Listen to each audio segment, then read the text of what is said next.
For the moment, I quickly want to cut across and listen in to former Finance Minister P Chidambaram. After listening to the budget speech or after reading the text, what is the one big takeaway for the average citizen? It is that there is no big idea. Its only virtue is that it has left every section equally disappointed. This is the third budget of the NDA government. The first two were forgettable. The Prime Minister had promised that he would reform to transform. The word reform is a little understood but much used word.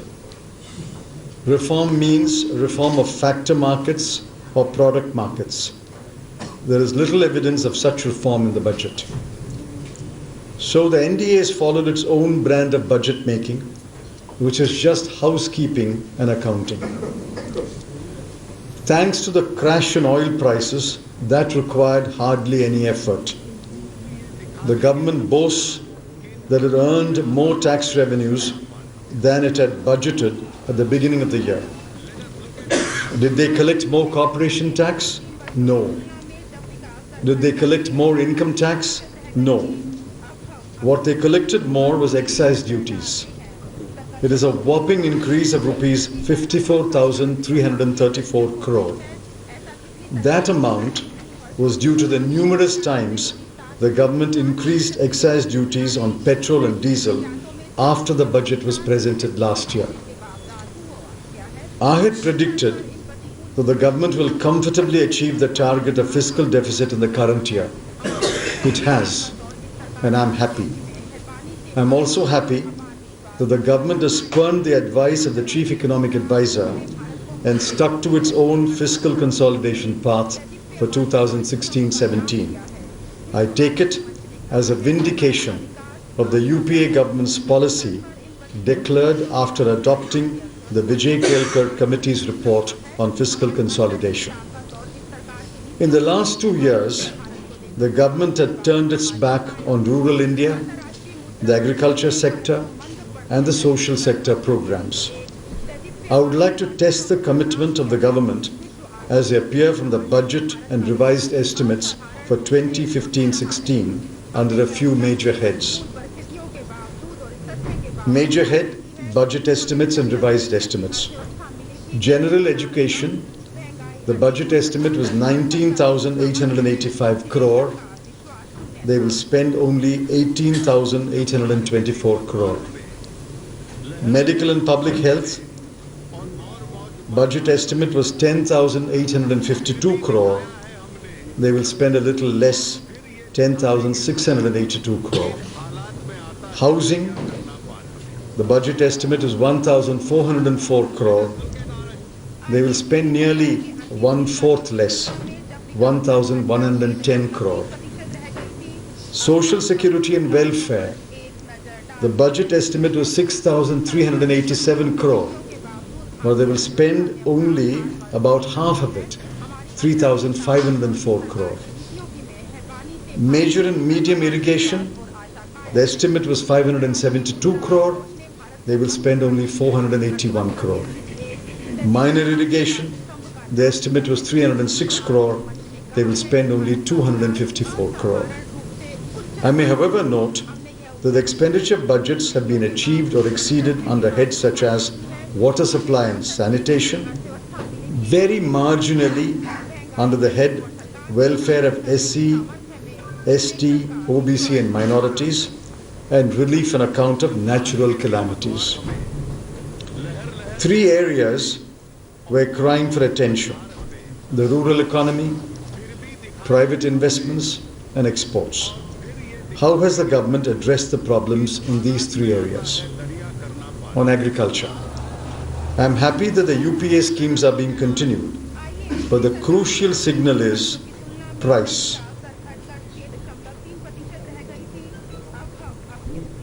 The NDA government reneged on its promise to give cost plus 50%. It did worse last year by giving meager or nil increases in minimum support price, MSP. The budget speech makes no promise of a fair and remunerative MSP, nor is there any major initiative to increase productivity in crucial crops. On private investment, this is one of the four engines of economic growth and is sputtering for the last 18 months. While several paragraphs of the speech have been devoted to public investment, there is little to encourage or attract private investment. The government seems to be unaware of the problems of the core sectors such as power, steel, coal, mining, cement, construction, and oil and gas. In these sectors, many projects are stranded and there is little new investment. Besides, there is a problem of high interest rates. I am disappointed that these issues were not addressed. On exports, except for one bland sentence in paragraph 86, there is no mention of exports. I think after 14 successive months of negative growth, government has given up on the export front. The government promised a predictable tax regime. However, part B of the speech belies that promise. There is no major relief to the taxpayer, or the middle class, or the small and medium business person. The reduction in the corporate tax rate for a very limited class from 30% to 29% is laughable. Besides, there are new cesses and surcharges. Despite having an absolute majority in the Lok Sabha, government could not summon the courage to repeal the retrospective tax on capital gains, the so-called Vodafone tax. The tax proposals are a bag of miscellany that do not reveal any taxation philosophy or tax policy. In the financial sector, only 3 proposals of the FSLRC will be taken up for passing legislation. The direct taxes code seems to have been buried permanently. There is a lukewarm reference to the GST bills, but there is no promise of accommodating the legitimate criticism of the opposition. Finally, the government has wisely refrained from predicting the growth rate for 2016-17. The economic survey was restrained in assuming a growth rate of about 7%. The budget papers have given the GDP figures for 2015-16 and 2016-17 and have calculated the nominal growth at 11%. If these are the government's numbers, I would like to ask how much will be the real GDP growth in 2016-17. We know the RBI's target for inflation in 2016-17 is 4 to 6%. How much does that leave for growth? It would be a pity that all this elaborate exercise yields ultimately moderate GDP growth of about 6%. Altogether, I'm afraid the budget has been a wasted opportunity. Yeah. Mistakes. Yeah. Any questions? Mr. Chidambaram? Yes. Mr. Chidambaram, would you agree with the critique? That this budget is more political than economic in character, which may not be really a bad thing for a ruling political party? Well, I don't know who made that criticism, but clearly the third budget of a government which presented 2 forgettable budgets was expected to be political, and I'm not surprised. You make 2-3 assertions in your statement just now about the retrospective tax. You were also finance minister after Mr. Pranab Mukherjee. What stopped the then UPA government from going against it? And if you keep asking them, they've made it at least abundantly clear that there is no question of this being ever repeated again. We did not do it because we did not have a majority in the Lok Sabha. That is the first reason. It was a money bill, and if I had attempted to move the money bill and the bill had been defeated, the government would have fallen. The second reason is, having introduced the retrospective tax in our government, and if we had repealed that, we would have been accused of corruption. This government did not have the baggage of the retrospective tax. And that is why very early in the government I told my good friend, the finance minister, go ahead and repeal the tax, and I'm sure the Congress party will support you. He has 282, he should repeal the tax. The retrospective part of it. आप बहुत सारी बातें कह रहे हैं कि majority नहीं जिसने नहीं कर पाया इवन थ्रू आपका आजकल छप रहा है इसमें कह रहे हैं आप अफसर के नाम पर कि मैं बहुत सारी चीजें नहीं कर पाया Can we have questions on the budget today? I think I've already answered. So let's have questions on the budget today. You can wait, let them finish the questions on the budget, yes. Course correction. After two budgets, now there is more emphasis on agriculture and rural sector. See, I have already commented on what I found on the paragraphs relating to agriculture. While there are many paragraphs,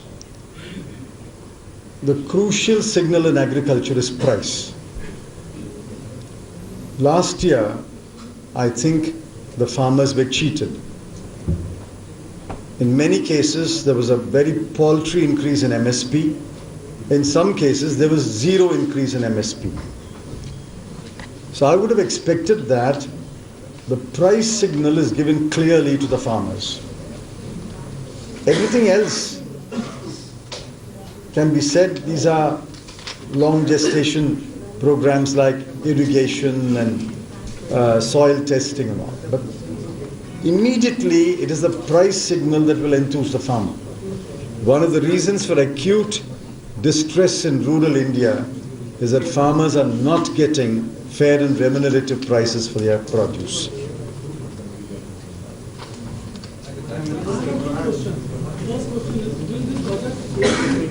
Maintain the growth rate, or will it be able to carry out this Indian economy from the deflation? Number 2 question. Do you think it lacks in a critical approach what is required in shaping the budget from the planning commission point of view? There is no planning commission today to have a point of view. In fact, this is the last year of the plan. The government has not yet told us whether there will be another plan at all. We don't know, and who's going to make the plan? We don't know. Be that as it may. If the nominal growth rate is 11%, I don't know what the real GDP growth rate will be. Because if you allow for inflation, and the RBI's range is 4 to 6% with a target of 5% in January 2017, even if you assume that they will achieve the target of inflation of 5%, it doesn't leave too much room for growth beyond 6%. The economic survey seems to think 7%. But whether it is 6% or 7%, it will be a decline from the growth rate that they have predicted for the current year, which is 7.6%. How do you So you mentioned this Mehboob, I'll come to you. So there is one element of granting amnesty to all these people who have black money stashed abroad. You have had some kind of a policy back in 1997, I just read it, I may be mistaken, that you kind of granted the same kind of amnesty in a compliance window. Is that true? Like, if at all that happened in the past, why did it work in the government's favor at that point in time? VDIS scheme of 2007 was a grand success. 1997 was a grand success. We collected over 10,000 crore and rupees 30,000 crore was disclosed by people who had unaccounted money. And I think uniformly everybody said it was a grand success. But the Supreme Court stepped in later and said such schemes may not pass the test of law. They didn't strike it down, but they just cautioned that it may not pass the test of law. But I find that the finance minister has indeed announced a very limited compliance scheme, beginning 1st of June and ending the 30th of September. Unless I look into the details, I cannot say what kind of a scheme that will be. But there is a limited scheme announced for, I think, June, July, August, and September. Ma'am. 3 major water plants have been shut down in Delhi, this time due to high ammonia levels. Major crisis in central and north Delhi. Aam Aadmi Party Minister Kapil Mishra is saying that the पैसे वाले बाबू मेरा budget बना दो, पैसे वाले बाबू मेरा budget बना दो, बजट बना दो, बजट बना दो।